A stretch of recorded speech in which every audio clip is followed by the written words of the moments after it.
Call to order the meeting of the Memphis City Council's Public Services, Art, Youth Initiatives, Libraries, and Neighborhood Committee. We have one item that's on the agenda, and this is a First Aid Memphis fourth quarter report for the 2020-2021 academic year. This is all council districts, and this was requested by Councilwoman Robinson. Good morning. Is there any, I'm sorry. Roll call, please. Yes, sir. Councilwoman Johnson. Present. Councilman Ford. Present. Councilman Carlisle. Present. Councilman Jones. Here. Good morning and welcome. I think we have a representative here from the First State, so if you could take the dais here and introduce yourself for the record, please.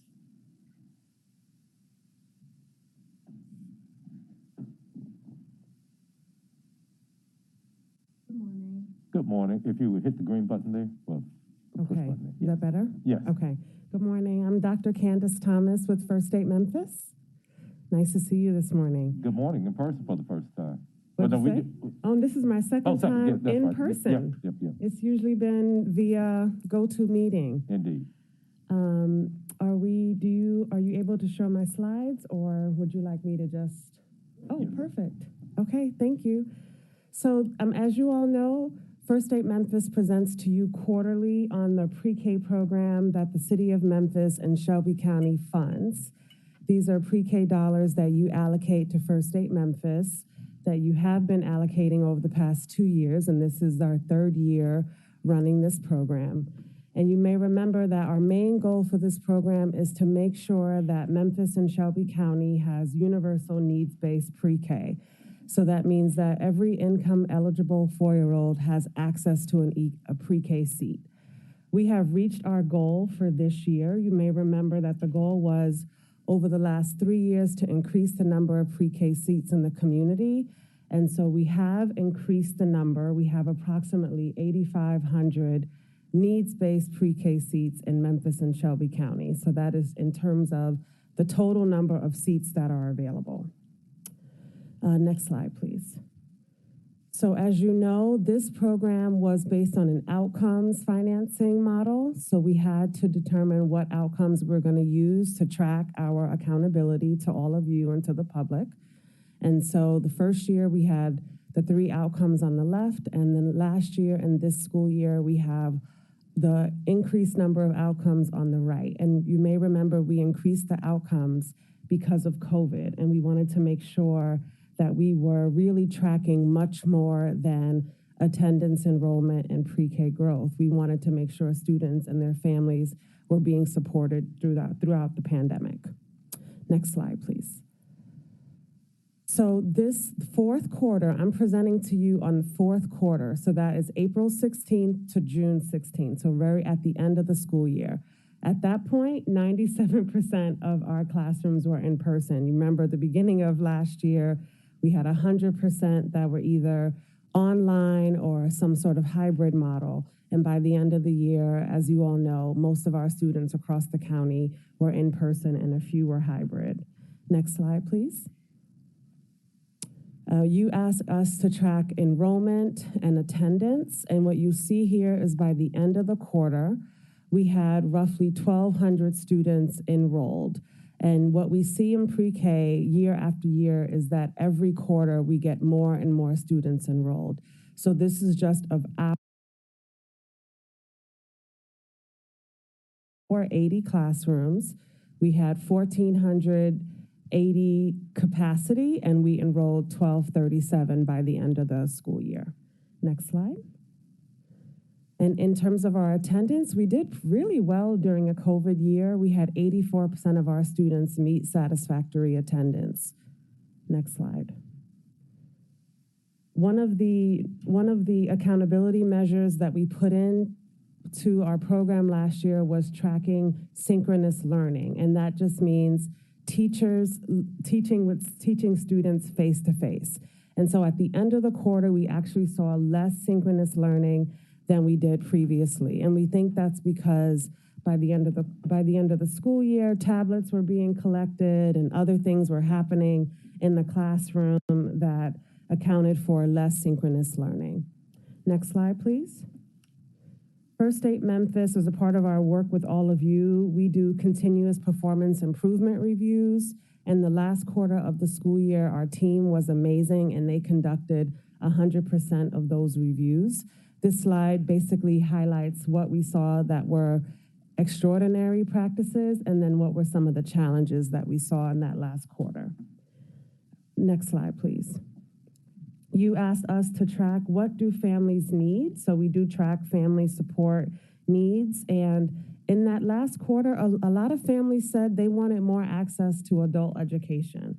Previously, we heard a lot about utility assistance, technology, but we heard a lot this last quarter that families wanted more around how do parents and grandparents access education. Next slide. So in terms of our pre-K growth, now this is related to reading and other developmental outcomes. We saw that our pre-K students, so about 1,200 students, actually did really well last year in terms of reading. Our students matched what the students did the year before. So when you see here tier 1, and these are percentages, you see that our numbers are really steady, that 69% of our students performed in tier 1. That means they were at grade level. And for this past year, with how hard it's been on families, we're really excited about that. So the next slide is our pre-K budget. We continue to show this to you as well as to County Commission, just to remain transparent about what our numbers look like. And so we really appreciate your time this morning. And one question that we get a lot of these days is around pre-K enrollment. So that is the next slide. And as you all know, enrollment is down a little bit this year so far because of COVID. And so we are tracking enrollment monthly. This is what enrollment looks like for us right now. And we will continue to give you updates on how things go. Thank you. Thank you, Dr. Thomas. Colleagues, are there any questions for Dr. Thomas? Dr. Thomas, I have one. If we could go back to what you were saying, some of the challenges were, and talk about those and how First Aid is addressing some of those. The challenges related to yes, in the fine. classroom? Sure. So one more up. Let's see. Oh, no. Let's see. Slide number 8. There we go. So we perform what we call continuous performance improvement reviews, and they are essentially meetings monthly with different pre-K operators, teachers, and staff to check in to see how are things going, what do you need, what challenges there are. So some of the major challenges in the last quarter was around being virtual. It was still very hard for teachers, even though they did an amazing job. It's hard to balance out the needs of a virtual environment. And so some teachers really struggled with some students being at, they were in person, but still on devices. So you can imagine 20 little ones in a room, they're in person, spread out, and they're still on devices. So the teachers teaching to the device and managing a classroom. So that was one of the challenges that our teachers had last year. Our staff also saw that, given the end of the school year and the kind of school year it was, that it was a little bit harder to manage student behavior in the last quarter. But to me, that wouldn't be very surprising. The school year went longer than we did previously, and the pandemic, et cetera. So we want to acknowledge that it was a challenge, but, knowing little kids, that's not a surprise. And then one thing that we saw was that some of our teachers were not teaching typically what we would call developmentally informed. So thinking about, this is a 4-year-old. What can a 4-year-old do? Instead of thinking from a 4-year-old, but thinking from the point of view of an 8-year-old or an older child, like really thinking about what do we expect from a little baby, essentially.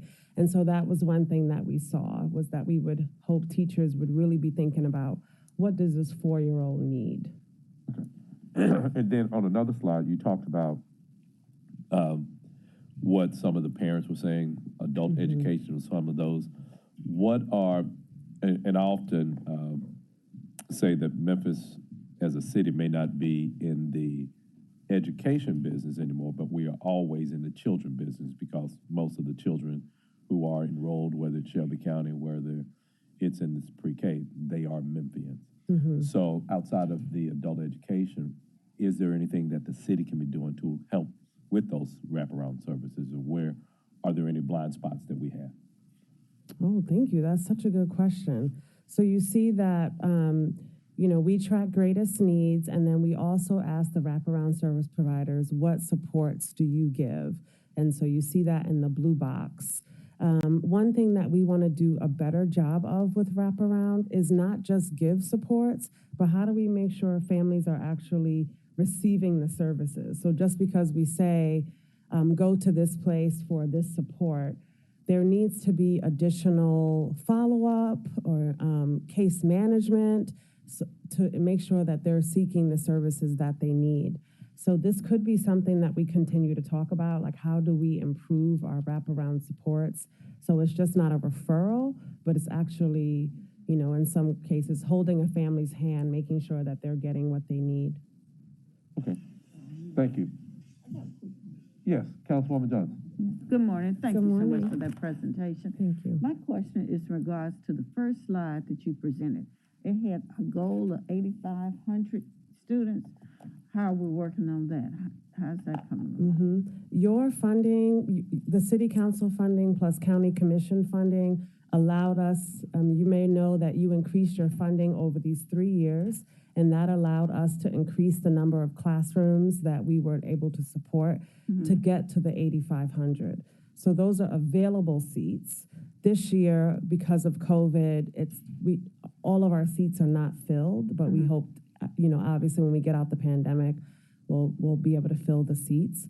But because of your increased funding over these 3 years, we were able to increase the number of classrooms and then increase the number of seats. So what was the actual number of seats that you were able to fill this year? So right now, this 8,500 seats is in total.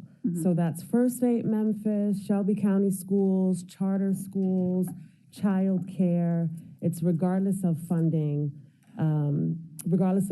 source. That's the total number of pre-K seats in the community. Our First Aid Memphis seats that you funded is 1,600. Okay. You met it about, 1,200? I think I remember. So last year we met it at 1,200. This year we only at about 70% filled. Okay. Is that, do you think, just from lack of knowledge, people don't know that the service is available? So we're thinking, absolutely. We think one is lack of knowledge, so we keep putting information out there and connecting with community groups. We think two, parents are still cautious about sending their child to school during a pandemic. And then there were some administrative changes happening in the community where parents were like, is this SCS? Is it First Aid? Is it Porter Leith? Who is this? Right. And I think there was some confusion. Okay. All right. Do you have any kind of brochure that you can send the council? Maybe we can send it out to our constituents in our areas, just share it with you to try to encourage people to participate. We do. We just released one online, and I'll make sure to get it to you. Okay. Thank you. Thank you. Thank you, Chair. Yes. If there are no additional questions for Mrs. Smiley, any questions, comments? Now, I always have questions. So real quick, do you anticipate any time in the near future coming before this body and asking us to increase our allocation? Maybe. Okay, go ahead. We are working on right now another 3-year budget. So you may remember that there was a joint ordinance, and City Council and County Commission funded this pre-K program for 3 years. That ends June of 2020. So right now we're working on what does our pre-K budget look like for the next 3 years, starting next September. So we literally are thinking about that every day and are thinking about, we want to maintain access to all the seats that we have been able to reach. We want to figure out how do we create the infrastructure. So so parents know that pre-K seats are available. So it's easier to access pre-K classrooms, et cetera. So we may have an increased ask for both city council and county commission, but I can't give you the number at the moment. I wasn't necessarily talking about the number. I Oh, was more I'm sorry. interested in when. When would you anticipate coming before this body, assuming you were inclined to access for more funds? I understood the best time were to do it in the winter time as you were beginning to plan the budget for the next year. Am I right about that? Councilman Jones? Yes. Okay. Thank you. Thank you. Okay. If there are no further questions, or no other business to come before this committee, Dr. Thomas, thank you for your presentation this Thank morning. And we always hope to be a resource to you. Thank you so much. Okay. Excuse me, one last question. Did you introduce the young lady that's also with you? Not trying to put anyone on the spot, but when you come before that body, we always like to hear who's with you and their role with the entity. Okay, well, this is my colleague, Gwendy Williams. She's our Director of Strategic Operations. She just started July 12th, but we're so happy to have her. She's an absolute an asset. I'm not just saying that.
You know what? That's a good idea.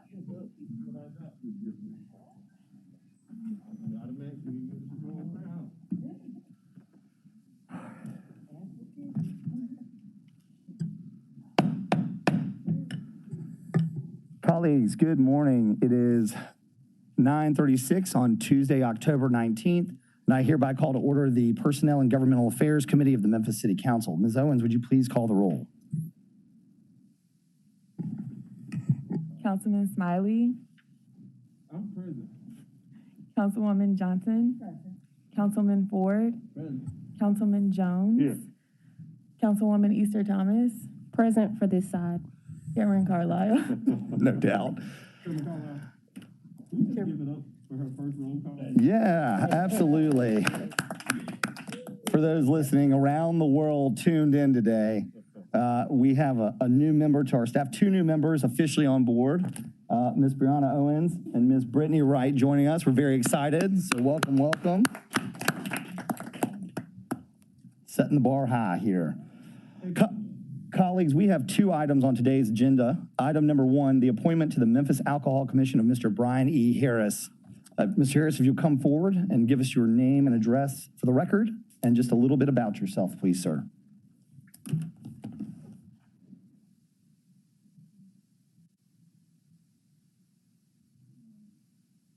Good morning.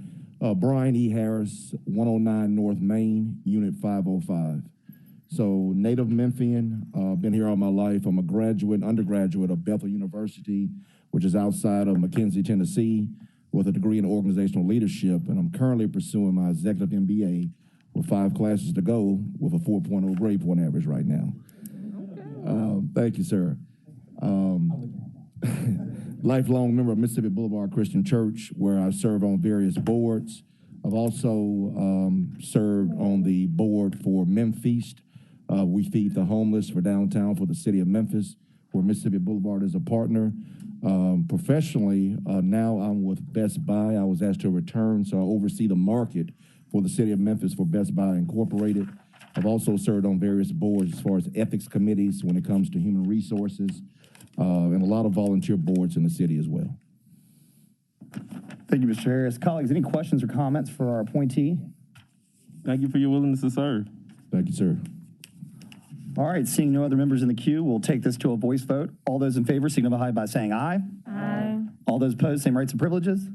The chair is an aye. This is unanimous. Thank you, Mr. Harris. Appreciate Thank you, sir. Thank you, council. Colleagues, item number 2, a resolution of the Memphis City Council establishing the 2022 Redistricting Ad Hoc Committee, all council districts, sponsored by Councilwoman Easter Thomas. Colleagues, our council attorney could not be here this morning and has asked that we hold this item for 2 weeks and have personnel meet in the afternoon, and I'd like to do so without objection. Objection. Councilwoman Easter Thomas? Chair, instead of holding for 2 weeks, would Counselor Wade be available for executive session since we don't have anything on the agenda? I think that's proper. Yes. So let's do this.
Councilwoman Johnson.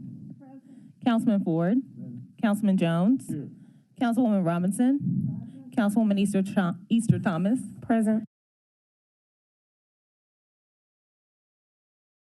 Chair Smiley. I'm here. All right, we have two items on the agenda. The first is a resolution to formally accept $150,000 from Shelby County Government from the Division of Public Works to fund a feasibility study widening the Holmes Road CIP project PW01087, District 3 is 6, Super District 8, sponsored by the administration. Request the same. I'm asking a motion second. Move it second. Moved by Jones, seconded by Ford. Director Blinn, go ahead.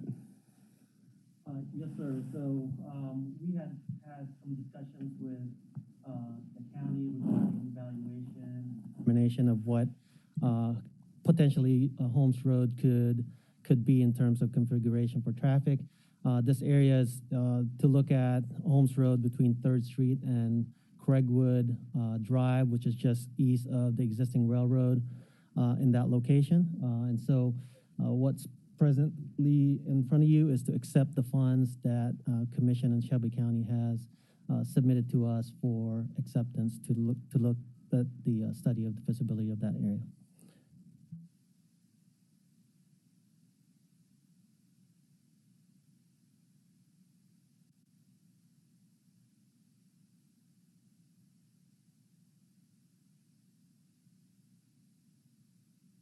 Yes, sir. So we have additional fundings in the A&E for this project already.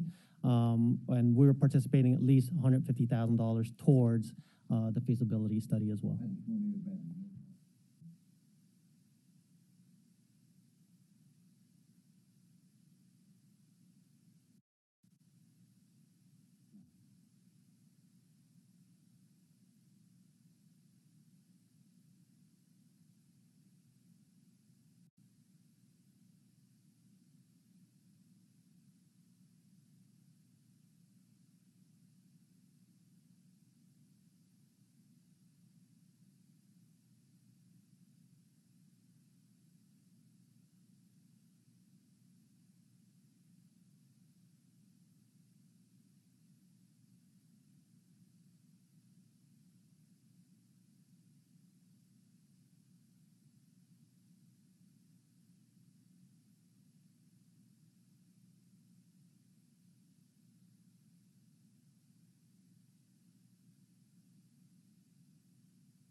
Talk to him.